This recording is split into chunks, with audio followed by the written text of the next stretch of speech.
김영준 연구원님이 준비하신 거는 이제 내년이 주목되는 스몰캡이라고 네. 보면 될 텐데 골판지 쪽에서 하나, 풍력 쪽에서 하나, 2차전지 장비 쪽에서 하나. 네. 어떤 것부터 볼까요? 자, 우선은 2000년 장비부터 보면 될 것 같습니다. PNT 먼저 좀 보면 될 것 같고요. 오늘 실적 공시 나왔죠? 네, 오늘 실적 공시 나왔는데. 좋았던데요? 네. 좋다고 말하시는 분은 회사를 아시는 분이고, 네. 회사를 모르시는 분은 안 좋았다라고 아마 말을 하실 수도 있으실 거예요. 왜냐면 매출액이 생각보다 작게 나왔거든요. 그래서 일단은 이제 저희 지금까지는 되게 지금 트렌드에 맞는 종목을 좀 얘기를 했는데, 네. 저희의 특성상 하나 트렌드만을 따라다닐 수는 또 없다 보니 결국 또 싼 애들, 뭐 사서 기다리고 다니는 애들을 좀 얘기를 해야 되고, 네. 이제 내년이 결국 실적이 계속해서 증이익이 될 수 있는 애들 봐야 되는데, 저번에 이제 왔을 때도 PNT는 간단히 아마 네, 말씀을 네, 드렸던 네. 것 같아요. 근데 오늘 3분기 실적이 되게 좀 유의미했었던 것 같아서, 못 보셨던 분들을 위해서 회사 간단히 설명 좀 드리고, 좀 부연 설명, 이제 실적을 코멘트 좀 드리도록 하겠습니다. 여기에 2차전지 장비. 네, 2000년 장비 회사고, 전공정.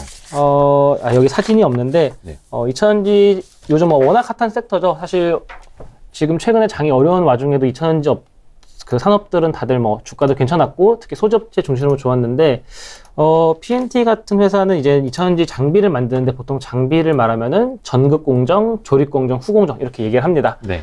배터리 만들 때 극판이 필요하기 때문에 그 극판을 만드는 공정을 전극 공정이라 하고요.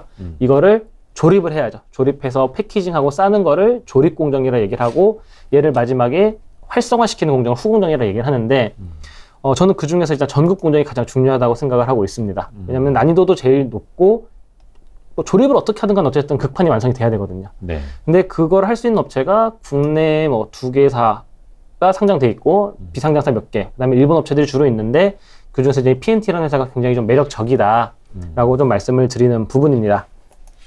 그래서 이제 오늘 3분기 실적이 나왔는데, 3분기 실적이 매출액이 한 600억 원 초반 정도 나오면서 전년 동기 대비 4% 정도 줄었고, 전분기 대비는 한 30% 정도 줄어들었어요. 사실 많이 줄어든 거죠. 네. 그래서 이것 때문에 이제 처음에 실적 회사를 모르시는 분들은 뭐야, 뭐 당연히 전년 동기 대비든 늘어야 되는 거 아니야 네. 했는데 실적이 안 나왔는데, 이 부분은 진짜 3분기 때 결국 얘네들이 매출을 인식을 하려면은 엔지니어가 가서 돌려주기까지 해야 돼요. 맞아요.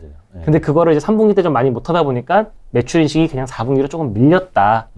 기 때문에 이제 매출액이 좀 안 나왔던 부분은 신경을 안 쓰셔도 될 것 같고, 근데 주목해야 될 게 영업이익이 정말 잘 나왔습니다. 네. 영업이익률이 24%가 나왔어요. 그 영업이익이 전년 동기는 93억이었는데 이번에 149억 9천만 원, 거의 150억 원이 나왔죠. 나왔죠. 사실 영업이익률 굉장히 좀 의미가 있고, 이 PNT라는 회사가 사실은 잘 아시는 분들도 오랫동안 투자를 하실 때 좀 꺼리셨던 부분이, 네. 옛날에 이제 2018년, 2019년 이때 영업이익률이 뭐 거의 뭐 플러스 마이너스 자꾸 왔다 갔다 했었어요. 네. 왜냐면 그때도 매출액은 늘고 실적이 좋아지는데 이익률이 안 나오니까, 뭐야, 이 회사 뭐 이익률이 이렇게 마진이 안 좋은 회사네? 했던 게, 이제 그 당시 초창기에 들어가던 장비들이 좀 트러블이 있다기보다는 이제 처음에 계약 구조를 잘못 좀 잡았던 거죠.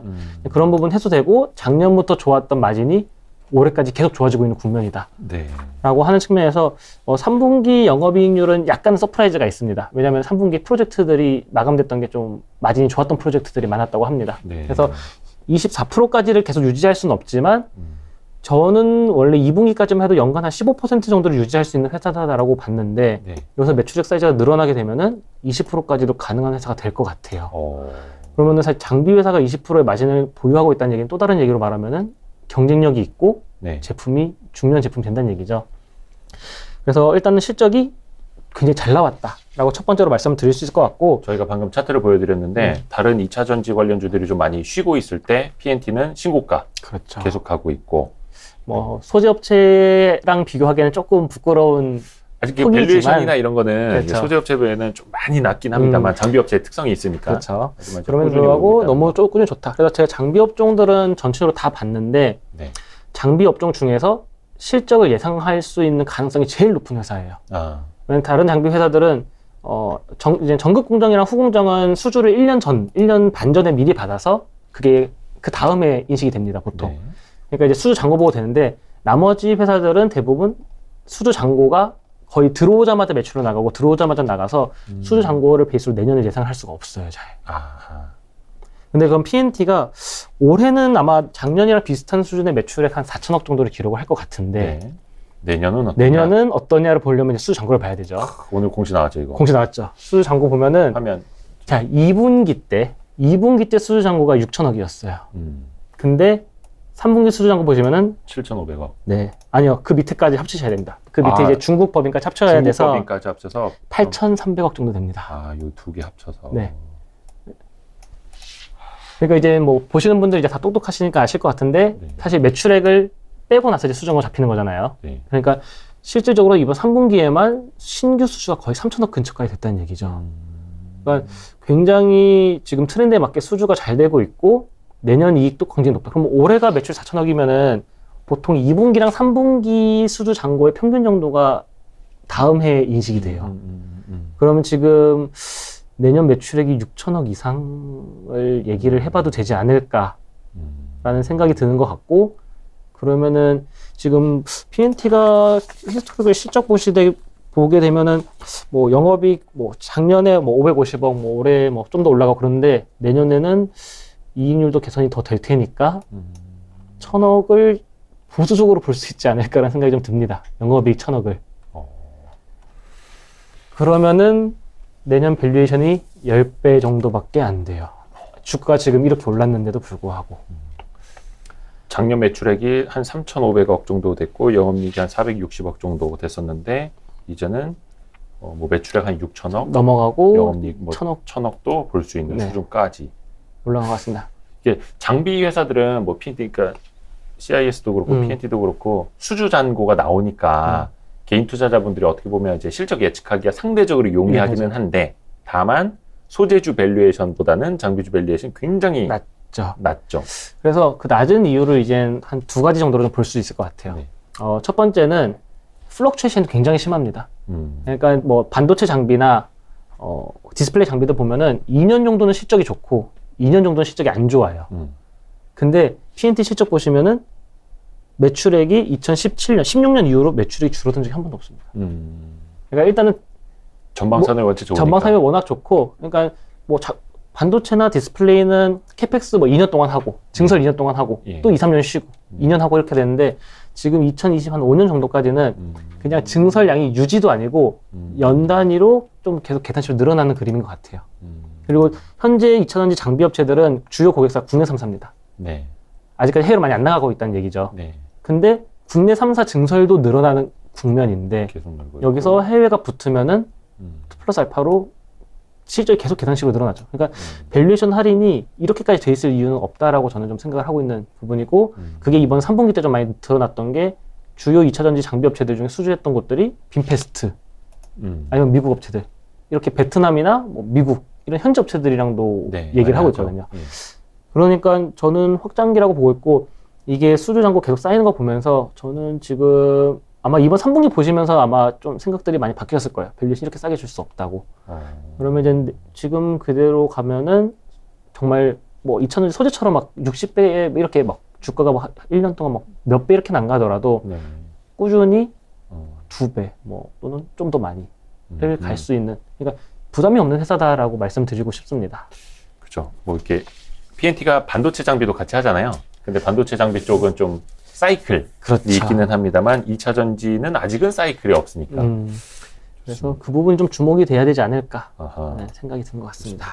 그리고 재지, 그리고 볼까요? 재지보다 풍력을 간단하게 말씀드리고 재지를 네. 말씀드릴게요. 네, CS 윈드 아마 회사들 되게 많이들 아실 것 같고요. 네. 뒤에 피겨 2번 보면서 간단히만 설명 좀 들어가겠습니다. 네. 이제 최근 작년은 사실 풍력이 지배했던 해라고 말해도 좀 과언이 아니었을 정도로 작년에요? 풍력이 뭐, 정말 예. 어마어마했던 것 같고요. 뭐 CS 윈드, 삼강 M&T 주가가 뭐 너무 많이 갔었죠. 어마어마했죠. 어마어마하게 갔는데 그러고는 좀 쉬고 있습니다. 지금 거의 올 한 해 내내 쉬고 있고, 이제 그 흐름이 원래는 올해도 강할 거라고 생각했어요. 그냥 바이든이 풍력, 뭐 태양광, 재생에너지, 신재생 다 하겠다 했는데 그게 계속 딜레이 되고 구체화가 자꾸 안 됐죠. 정말. 그래서 저도 이제 뭐 당분간 풍력이 볼 일 없겠다. 진짜 구체화돼서 뭔가 숫자 다시 도는 시점부터 봐야 된다라고 생각을 하다가 최근에 이제 피겨 2번을 잠깐 보시면 이제 신규 설치 전망이 나와 있는데 제가 이제 요거를 이제 뭐 한 3개월마다 계속 좀 업데이트를 해봐요. 근데 이게 그렇게 계속 잘 안 되고 있으면 이 전망치가 안 올라가야 되거든요. 네. 근데 한 4개월, 5개월 전보다 전망치가 15% 정도 올라갔습니다. 그러니까 이 전망치가 올라가고 있다는 얘기는 이게 블룸버그에서 나오는 전망치인데 얘네들은 실제로 착공이 들어가고 프로젝트가 가시화돼야지 이 전망치에 반영을 해요. 그러니까 작년에도 계속 투자가 늘어날 거고 설치가 많이 늘어날 거라고 봤는데 지금 시간이 좀 더 지나고 보니까 실제로 진행이 되고 있다. 그러니까 결국은 숫자로 올라온다는 얘기가 되는 거죠. 네. 그럼 이제 이 와중에 이제 CS 윈드라는 회사를 왜 말씀드리냐면은 CS 윈드도 내년부터 다시 실적 성장이 좀 더 가속화가 됩니다. 이제 올해는 이제 미국 법인을 인수하는 과정에서 비용이 좀 들고 좀 안 좋았는데 네. 내년에는 그 미국 법인에서 나오는 실적이 좀 온기로 다 반영이 되기 때문에 올해 대비해서 내년에 실적 그로스가 확실하게 나오는 상황이다라고 보면은 지금 CS 윈드도 이제 밸류에이션 얘기를 또 드리게 될 것 같아요. 지금 내년 기준으로는 20배 초반 정도 상황인데 여전히 글로벌 업체들 뭐 주가가 안 좋니 뭐니 뭐 실적이 좀 안 좋고 모멘텀이 빠졌니 해도 글로벌 업체들 밸류에이션 자체는 많이 안 빠졌어요. 그러니까 지금 사실 우리나라가 뭐 특히 우리나라 쪽에서 신재생 하던 게 워낙 지금 말이 없어져서 네. 그런 감이 있는데 글로벌 업체들 뭐 베스타스, 지멘스 가메사, 오스테드 이렇게 풍력을 주도하는 업체들의 밸류에이션이 여전히 내려온 게 없고 심지어 중국 업체들은 이제 밸류에이션이 좀 낮았는데 밸류에이션이 올라오고 있습니다.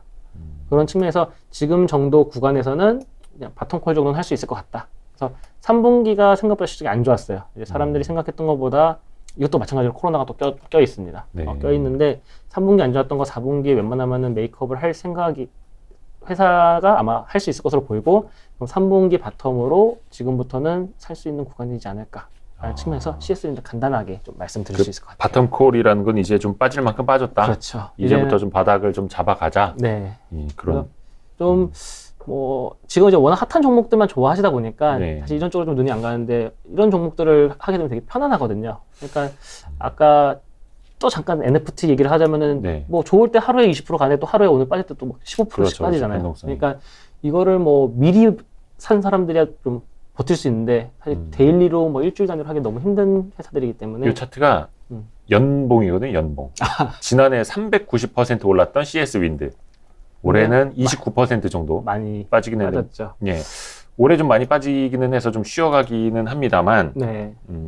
작년에는 불편한데 많이 올랐고, 아, 그렇죠. 예, 올해는 좀 뭐 편안하다고 하긴 좀 그렇습니다만. 이게 조금 정상화되는 구간이었지 않을까 싶고요. 네. 사실 이 CS 윈드는 어쨌든 글로벌리 경쟁력을 가지고 있는 회사인 거는 확실한 것 같아요. 뭐 타워 시장이 워낙 분할화돼 있는데, 네. 어쨌든 그 타워 시장에서 뭐 마켓셔를 17% 이상 가지고 있는 회사는 사실 거의 존재하지 않는다고 보시면 되기 때문에 네.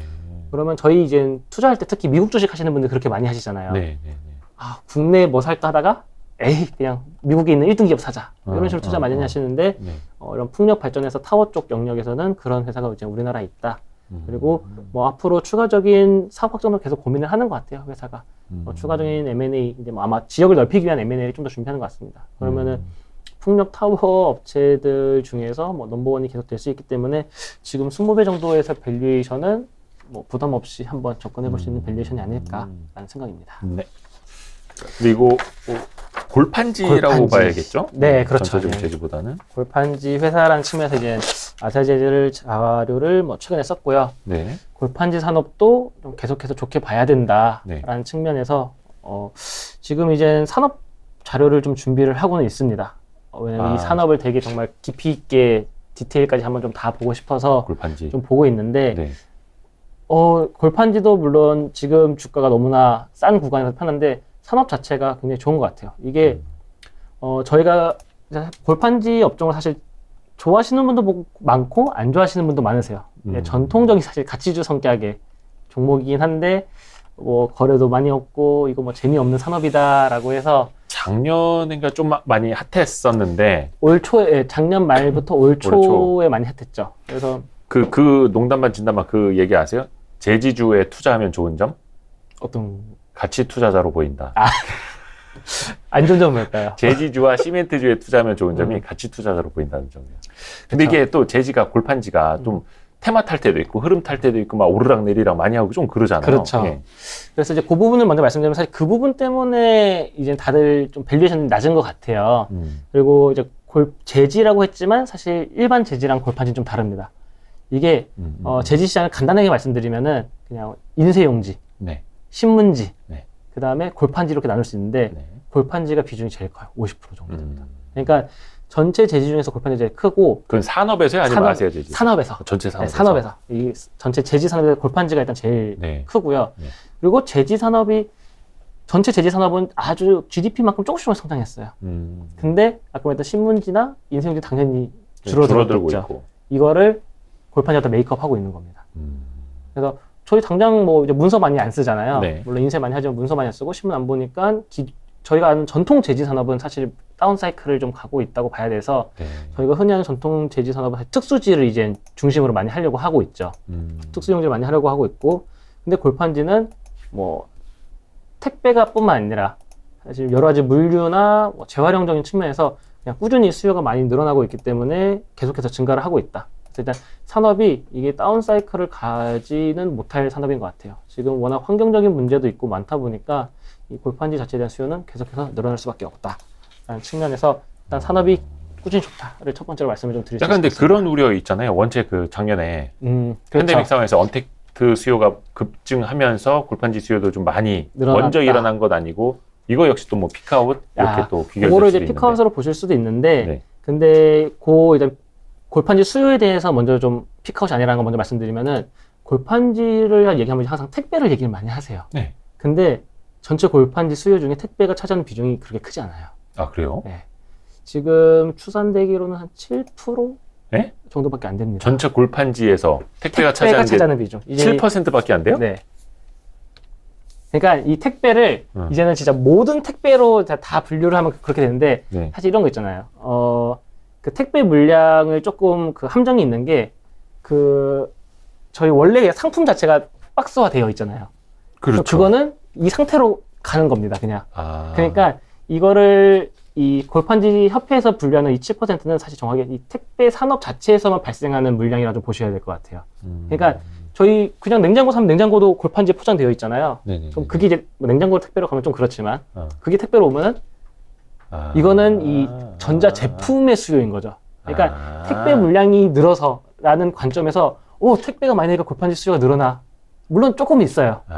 조금 있는데 그렇게까지. 그러니까 우리가 생각하는 내려가는 건 택배는 아니다. 그것만 그럼 봐야 되는 거니까 B2C로 그렇죠. 누가 이제 판매자가 그래서 배송을 하기 위해서 직접 이렇게 포장을 해서 보내는. 네.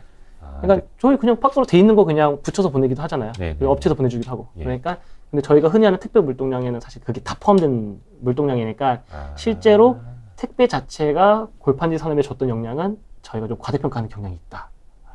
보셔야 될 것 같아요. 그러면은 그 전방 산업이라 해야 될까? 그래서 그 메인 전방 산업이- 시장을 보려면 그렇죠. 어떤 걸 봐야 되는 거예요? 그냥 저희가 흔히 하는 생필품들에서 되게 많이 쓰이는 거예요. 그러니까 일단 전자제품, 네네네. 가전, 그 사이즈가 네, 크니까. 크니까 여기서 골판지 많이 쓰이고요. 네. 그리고 저희는 잘 모르지만 농수산물에서 굉장히 많이 씁니다. 그래서 아마 골판지가 쓰이는 것 중에 비중이 제일 높은 게 농수산물이에요.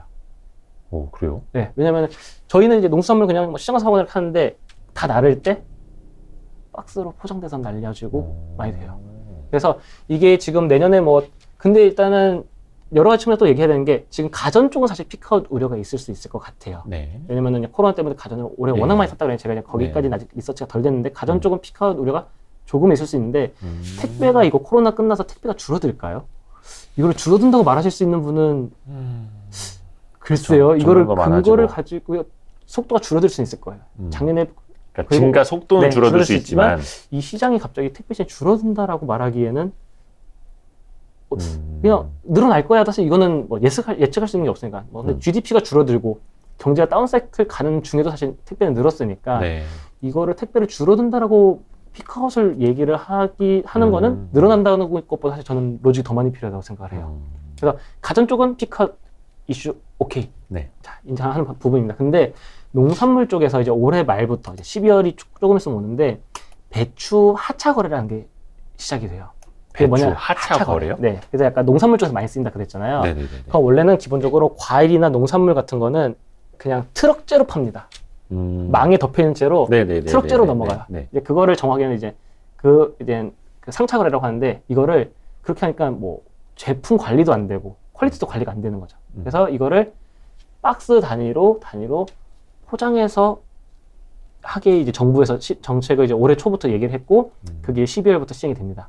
근데 그렇게 됐을 때 전체 골판지 수요를 감안하니까 지금 이제 가락시장에서 먼저 시작을 하거든요. 근데 그거를 배추 양이랑 골판지 양을 대략적으로 계산을 해보니까 시장이 최소 5% 이상 수요가 늘어날 것 같아요. 그 하차 거래라는 게 기존에도 있던 거긴 한데. 근데 그냥 한데 이제 그거를 좀 확대를 하는 거죠. 그냥 원래는 그냥 돗대기로 팔았습니다. 그냥 트럭에서 그냥 그죠.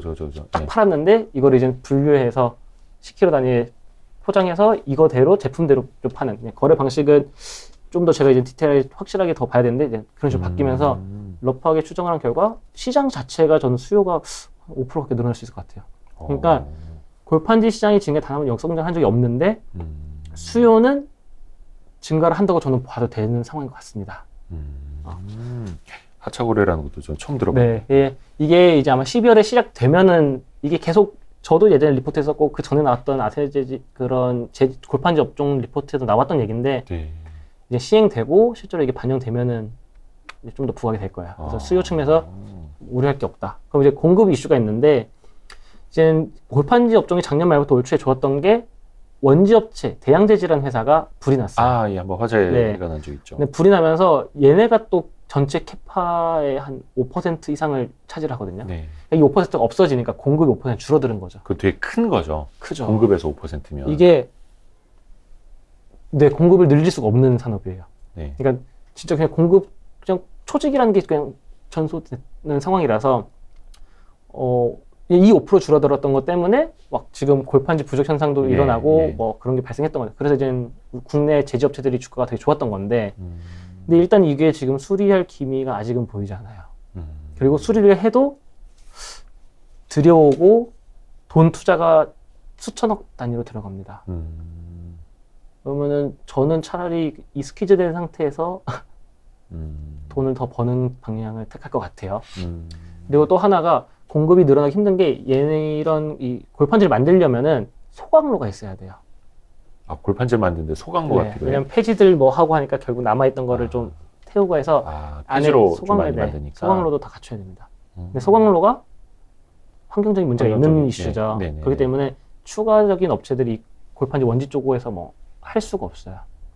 그러니까 공급 캐파 증설은 제한적이고 수요는 꾸준히 늘어나고 그럼 지금 현재와 같은 마켓은 계속 저는 유지가 될 거라고 보고 있는데 이게 3분기 때 실적이 안 좋았어요. 안 좋을 거예요. 아직 실적이 안 나왔죠. 안 좋을 거예요. 왜냐면은 원가가 계속 올라왔거든요. 네. 폐지는 폐지 가격이 많이 계속 오르고. 그러니까 골판지가 수요가 너무 좋으니까 네. 이 폐지가 가격이 계속 오릅니다. 아이러니한 상황이죠. 그럼 판매 단가 올려야 되잖아요. 그렇죠. 그냥 폐지 그러니까 골판지 수요가 좋아서 많이 만들어야 되고 그럼 폐지가 오르고 판매 단가가 오르고. 근데 이제 뭐 오늘 두서 없이 좀 이렇게 저렇게 얘기를 드리는데 이 옛날엔 판매 단가가 이렇게 빠르게 올라갈 수가 없었어요.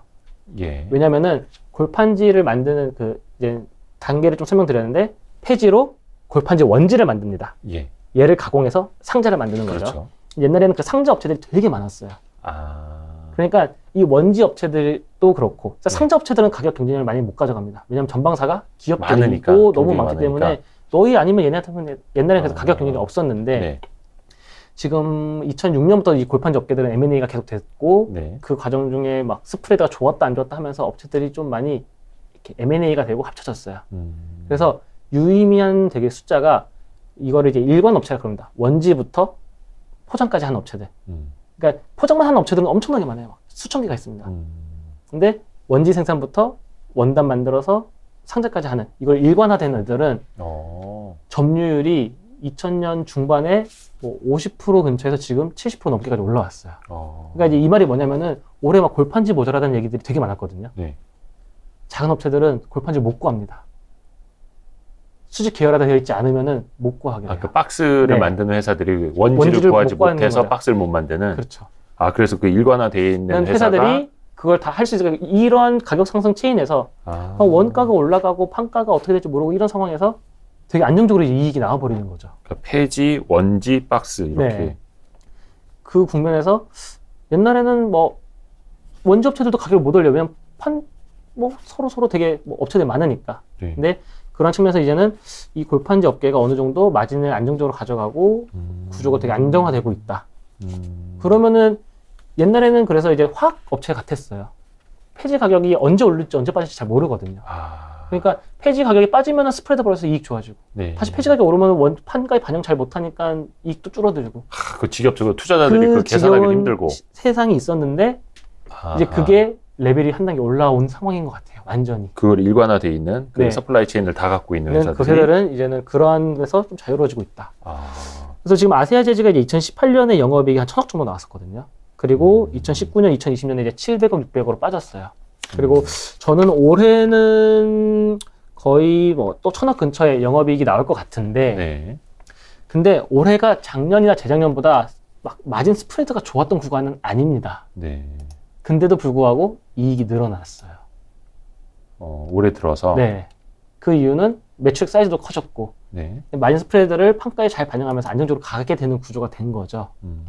그래서 요런 뭐 디테일한 숫자는 이제 뭐 또 다음에 이제 정말 인덱스로 아마 만나보실 수 있을 것 같은데, 그래서 이익 레벨이 굉장히 안정적으로 변해간다라고 보시면 될 것 같습니다. 올해 그러면 1, 2분기 실적은 상당히 좋았던 건가요? 네, 1분기에 영업이익 한 368억, 2분기에가 300억 2분기에 초반 정도 나왔던 예. 거로 기억을 하고, 293억 정도? 네, 예, 이렇게 나오는 그렇게 거예요. 나왔고, 아셔야 되지. 그러면 이제 예. 두 개만 합쳐도 사실 뭐 거의 뭐 700억 근처, 그죠? 700억 근처의 영업이 나왔고, 3분기는 좀 빠질 건데 4분기부터 다시 좋을 거예요. 왜냐면 4분기에 다시 판가를 올렸기 때문에, 4분기 들어서 올렸어요? 네, 판가를 다시 올렸습니다. 그래서 그런 부분이 반영되면은 이제는 분기에 뭐 300억 이상의 영업이익을 이제 꾸준히 낼 수 있는 회사가 된 것 같다. 그러면은 지금 시가총액 3, 보면은 42 이렇게. 많이 싸죠. 지금 시가총액과 비교하면 많이 싸고, 그러면 대략 올해는 뭐 한 분기당 300억씩은 올해 이제 3분기는 좀 낮게 나오니까, 그쵸. 3분기 좀 낮게 나서 올해는, 왜냐면 3분기 아까도 그랬지만 공장 보수도 있었고, 스프레드 많이 안 좋았어요. 근데 그렇게 안 좋았어도 저는 한 150억 살짝 하회하는 영업이익을 나올 것 같은데, 근데 이제 공장 보수 감안하면은 마진이 안 좋은 구간에서도 200억은 나온다. 영업이. 저는 그렇게 좀 보고 있습니다. 그러면 그 3분기 실적 안 좋은 게 지금 주가 최근 들어서 한 하반기 빠졌던 들어서 게 안 좋았던 거에 좀 그게 반영이 반영된 것 같습니다. 된 것 같다. 네. 왜냐면 폐지 가격이 너무 많이 올랐어요. 그래서 원래는 폐지 가격이 요거보다 조금만 천천히 올랐으면은 네. 2분기가 1분기보다 좋았어야 됩니다. 지금 5월 중순 네. 고점으로 6만 1,000원에서 지금 4만 3천 원대까지 쭉 밀렸네요. 그래서 이제 그때 1분기 실적이 좋았었던 게 보였고, 그것 때문에 주가 많이 올랐는데, 네. 이제 2분기가 처음에는 1분기 좋겠지 해서 이제 네. 오를랑 말랑 하다가, 폐지 가격이 미친 듯이 올라왔어요. 아, 그냥 올해 내내 네. 10월, 9월까지 계속 올랐습니다. 근데 네. 이제 10월에는 어느 정도 좀 진정이 됐고, 지금 현재 폐지 가격의 레벨이 어느 정도 상단이 된 것 같아요. 왜냐면 폐지 가격은 무한히 올라갈 수는 없어요. 왜냐면 폐지가 일반 종이를 대체를 할 수는 없기 때문에, 요 정도 레벨, 현재 폐지 가격 정도 레벨은 과거에도 비슷하게 요 정도 상단 정도면은 어느 정도 좀 맥스를 보였고, 좋습니다. 그러면 지금 폐지 가격이 빠질 네. 가능성도 높고, 안 빠지고 사실 그냥 폐지 가격이 이 상태로 유지만 돼도 돼요. 너무 비싼 폐지 가격이지만 네. 유지만 돼도 올해보다 내년이 좋을 겁니다. 우리 김재윤 연구원님은 많이 지루하시죠? 근데 예, 본인이 같이- 앞에 1시간 얘기하다가 네. 이제 30분 아, 침묵을. 지금 살짝 졸린데 농담입니다. 그 가치주 이제 얘기하면은 네. 좀 시청자분들도 조금 졸린 분들도 계실 텐데 네. 가치주 공부하셔야 됩니다. 맞습니다. 왜냐하면 예. 장의 또 언제 꼭지는- 바뀔지 모르니까. 장의 꼭지는 예. 가치주가 만들거든요. 장의 항상 꼭지는 장의 성장주가 먼저 오르고 가버리고 그리고 가치주가 오르면 음, 장이 이제 끝나거든요. 시장의 흐름이 좀 바뀔 수 있고 하니까 장의 아, 꼭지를 예. 가치주가 항상 만듭니다. 상승장. 네, 상승의 끝을 이제 하락장 예. 전환이 네. 전환을 시키기 전에 마지막 불꽃을 가치주가 올리기 때문에 공부를 지금 해두셔야 됩니다. 그 불꽃이 언제 올지 모르지만. 모르지만 네. 맞습니다. 우리 박 PD님 재지 쪽도 공부 많이 되죠? 몰랐던 것도 많이 배우고 되게 좋습니다. 그래서 요 혹시 여기 재지 골판지에다가 어떻게 NFT 못 붙입니까? 그래서 사실 저는 이제 이 제지 회사를 되게 좋아했어요. 그래서 골판지로 코인을 만들면 한데 예. 사실 좀 골판지 말이 코인? 안 되겠죠. 말이 안 될 것 같고. 그래서 뭐 이렇게 택배로 오는 상자 한 1,000개 중에 하나에다가 뭘 붙여놓고 안 되나? 그건 너무 로또인가? 아니 뭐 재활용을 하면은 뭐 NFT를 주고 뭐 만약에 말이 안 아세아 되네. 재즈가 NFT를 한다 그럼 또 주가 반응이 어떻게 될지 이제 되게 궁금하긴 한데 그래서 많은 분들이 아까 채팅창에도 그렇고 현대차는 지금 NFT 하면 안 되느냐 뭐 현대차는 NFT 못하냐 뭐 이런 말도 많은데 그래서 요즘 NFT가 붙느냐 안 붙느냐 딱 그걸로 이제 나뉘어져 있는 상태다 보니까 혹시 그 폐지 가격 동향은 좀 어디서 볼 수 있어요? 폐지 가격은 자원순환센터라고 자원순환센터. 거기서 이제 로 데이터를 매 월마다 좀 나와서 보고 있고요. 월별로 나와요? 네. 홈페이지 나오나요? 월 단위로 나오고 이게 여기에는 안 넣었는데 아니요 지금 제 거 차트 아까 피가 3번 잠깐 보시죠. 정말 어디 갔어요? 네, 제가 요거는 데이터를 좀 다르게 썼는데 이게 이제 줄마다 이제 연도별에서 좀 보시기 불편할 것 같아가지고 이게 조금 그런데 10월 초쯤 기준인가요? 네, 이게 지금 제일 두꺼운 선이 이제 올해 폐지 가격이거든요. 아이고야. 요거. 네, 그래서 지금 히스토리컬리 지금 제가 한 2012년부터 일단 작업을 했는데 네. 이 가격보다 높았던 적은 없어요. 네, 지금 저 레벨이 지금 맥스고 이게 또 폐지가 참 신기한 게 보통 겨울에는 가격이 조금 빠집니다. 왜냐면은 여름엔 장마가 너무 지기 때문에 폐지 수거가 잘 안 돼요. 네, 그리고 폐지는 사람들이 많이 써야지 나오는 거잖아요. 네네네. 그렇기 때문에 추석이 지나고 나면은 추석 때 뭐 다 선물 받으시죠. 그죠, 엄청나게. 그럼 그때 폐지가 나와서 네. 보통은 연말에 빠지는 특성이 좀 있어요. 과거에도 이렇게 네, 과거에도 약간은 그런 게 있고 이게 네. 오를 때는 트렌드적으로 오른 때들은 어쩔 수가 없습니다. 네. 이렇게 높을 때는 보통 좀 또 오를 때도 있었으니까 이거는. 네, 그냥 하방 압력도 있고 그 오를 때는 그냥 그 연도가 이제 쭉 계속 오를 때 진짜 이 폐지가 모자라질 때 올랐던 거고 네. 보통은 좀 빠지는 경향성이 있고 요 정도 레벨에서는 빠질 가능성이 많다. 그리고 폐지 가격은 한 번 빠지기 시작하면은 네. 무섭게 빠질 수밖에 없어요. 왜요? 왜냐면은 부피가 굉장히 크고 예. 공간도 많이 차지하고 무겁습니다. 그 말은 뭐냐면 재고 관리하기가 쉽지 않아요. 그러면은 이게 이 골판지를 만드는 회사들한테 안 좋은 게 아니라 폐지 수거업체도 있잖아요. 그죠. 그럼 이 업체들은 이 쌓이기 시작하면은 싸게라도 팔아야 되죠. 근데 이미 재고가 어느 정도 쌓여 있는 업체들이 이제 지금 안 사도 돼 하고 한 번 미루기 시작하면 이제 떨어지는 성격이 있어서 폐지 가격은 빠질 때는 무섭게 빠집니다. 그러면은 뭐 아세아 재즈는 그냥 단기적인 만약에 모멘텀으로 보자면 폐지 가격이 빠지는 거에 따라서 주가는 일단 움직일 거예요. 어쩔 수 없습니다. 그러면 이익이 드라마틱하게 좋아지기 때문에. 제가 보고 있는 요 순환자원센터 여기 맞나요? 홈페이지 이거 맞나요?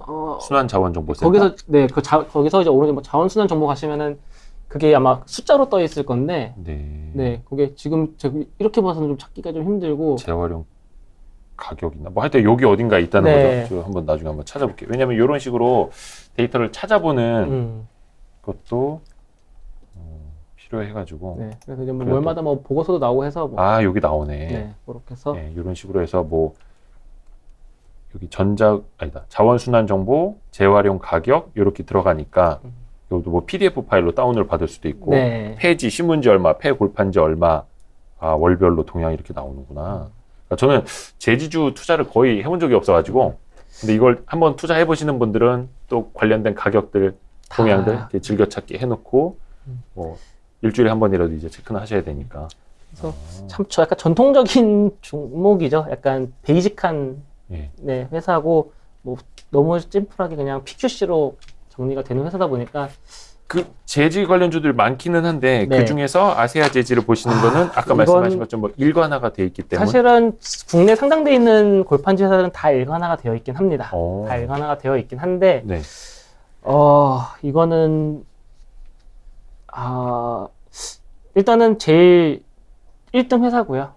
물론 이제 테린페이퍼가 이제 조만간 상장하면 테린페이퍼가 1등이고 신대양 재지랑 왔다 갔다 하는데 네. 지금 지금 밸류에이션 측면에서는 신대양 재지랑 비슷비슷해요. 근데 신대양 재지가 사실 아직 지금 아세아 재지보다 비쌀 이유가 없거든요.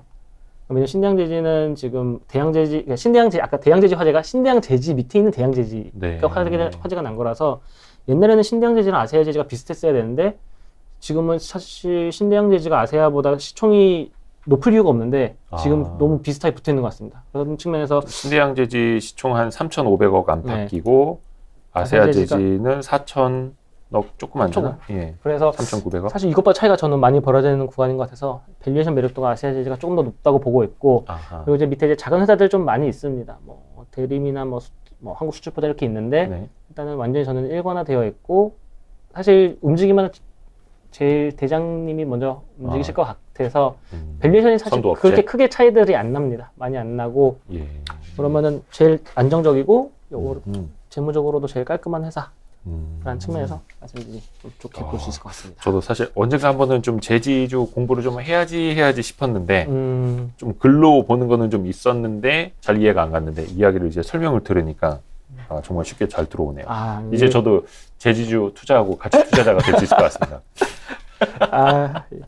이게 참 타이밍이 조금 이 방송 날짜랑 지금 이제 산업자를 쓰는 자료랑 타이밍이 살짝 좀 어긋나가지고 좀 나중에 또 산업자를 산업자 쓰시면 쓰면, 한번 또 나오시면 될 것 같고 오늘 이제 두 분이 나오시다 보니까 시간이 되게 길어졌고 예 그랬는데 나중에 따로 나오세요. 그래서 신지훈 센터장님이 같이 나가라고 하셨나요? 이게 처음에 스케줄링 돼 있던 게 이제 이렇게 돼 있다 보니까 또 팀이니까 네. 같이 한번 했던 나중에 게 따로 나오셔도 될 것 같고 또 우리 김재윤 연구원님 요즘에 이제 뭐 게임주 또 NFT 관련된 이런 것도 이야기로 이제 많이 핫한 주목을 받고 있으니까 또 다음번 또 자료 쓰실 때도 네. 좋은 이야기, 재밌는 이야기 많이 준비하겠습니다. 오늘은 여기서 이제 마무리를 하겠고 벌써 7시가 다 됐습니다. 야, 거의 1시간 반을 두 분이 함께 해주셨습니다. 너무 감사합니다.